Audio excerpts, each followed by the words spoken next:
সুপ্রিয় দর্শক, আজ একটি গুরুত্বপূর্ণ বিষয় নিয়ে আলোচনা করব।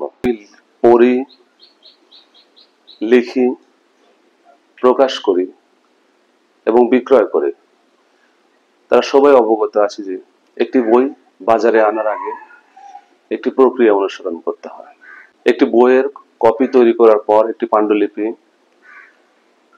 একটি সরকারের নিয়ন্ত্রণকারী সংস্থা, বাংলাদেশে এটি বাংলা একাডেমি নামে পরিচিত, এখানে পাণ্ডুলিপি দেওয়া হয়, স্ক্রুটিনাইজ করা হয়।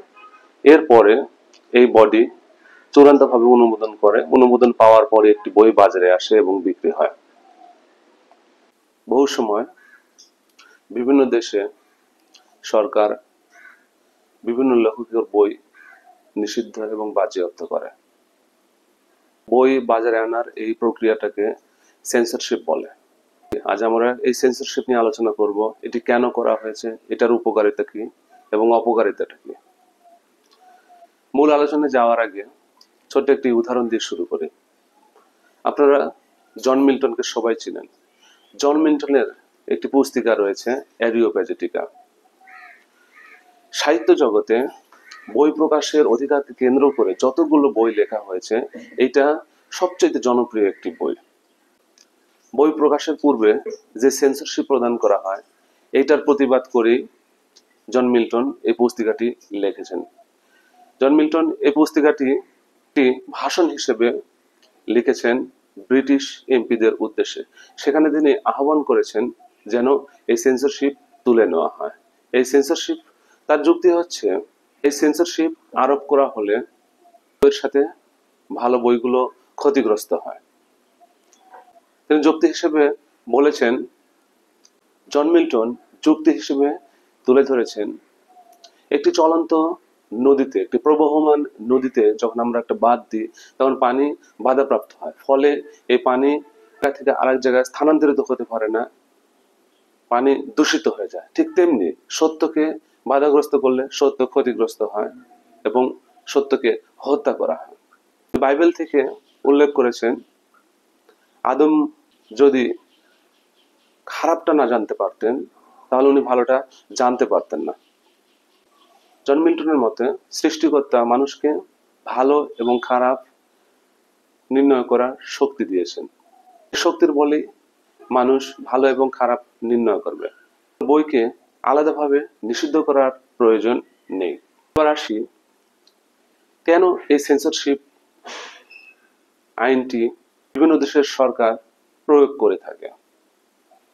প্রাচীনকালে রোম এবং গ্রীসে সর্বপ্রথম বই প্রচারের পূর্বে, বই প্রকাশের পূর্বে এই সেন্সরশিপ চালু করা হয়।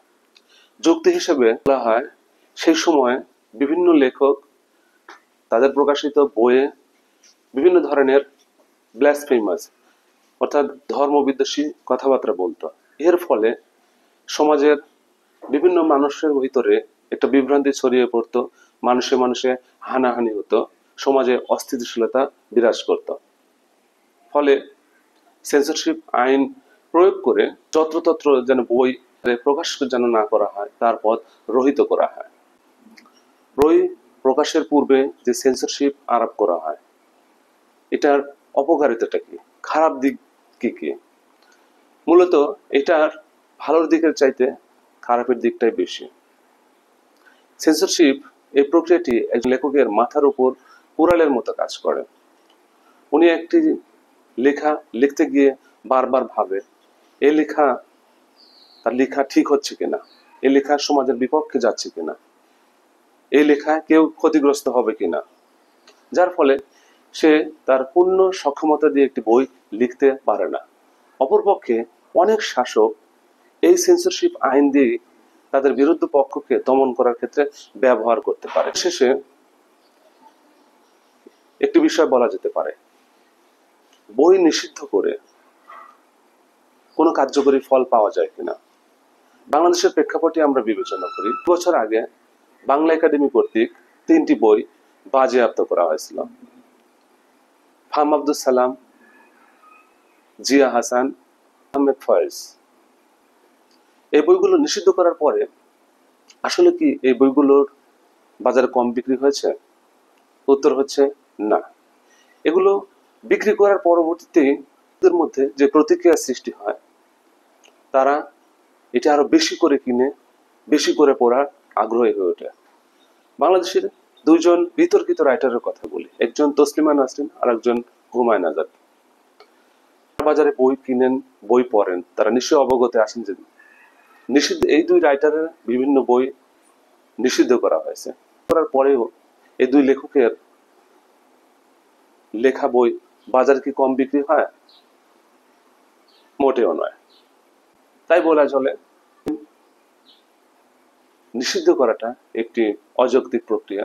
বই নিষিদ্ধ করে যে উদ্দেশ্য অর্জন করা সম্ভব মনে করা হয়, সেটা আসলে কার্যত সম্ভব নয়। বরং বই নিষিদ্ধ করে বইয়ের জনপ্রিয়তা মানুষের মধ্যে আরো বেশি বৃদ্ধি করা হয়। জন মিন্টলের অ্যারিওপ্যাজিটিকার এই পুস্তিকার একটি কথা দিয়ে শেষ করি। এই পুস্তিকার শেষে জন মিল্টন একটি কথা বলেছেন, give me the liberty to know, to utter and to argue according to the conscience. আসলে সত্যিই তাই। ভালো এবং খারাপ এটা নির্ধারণ করার দায়িত্ব মানুষকেই দেওয়া উচিত।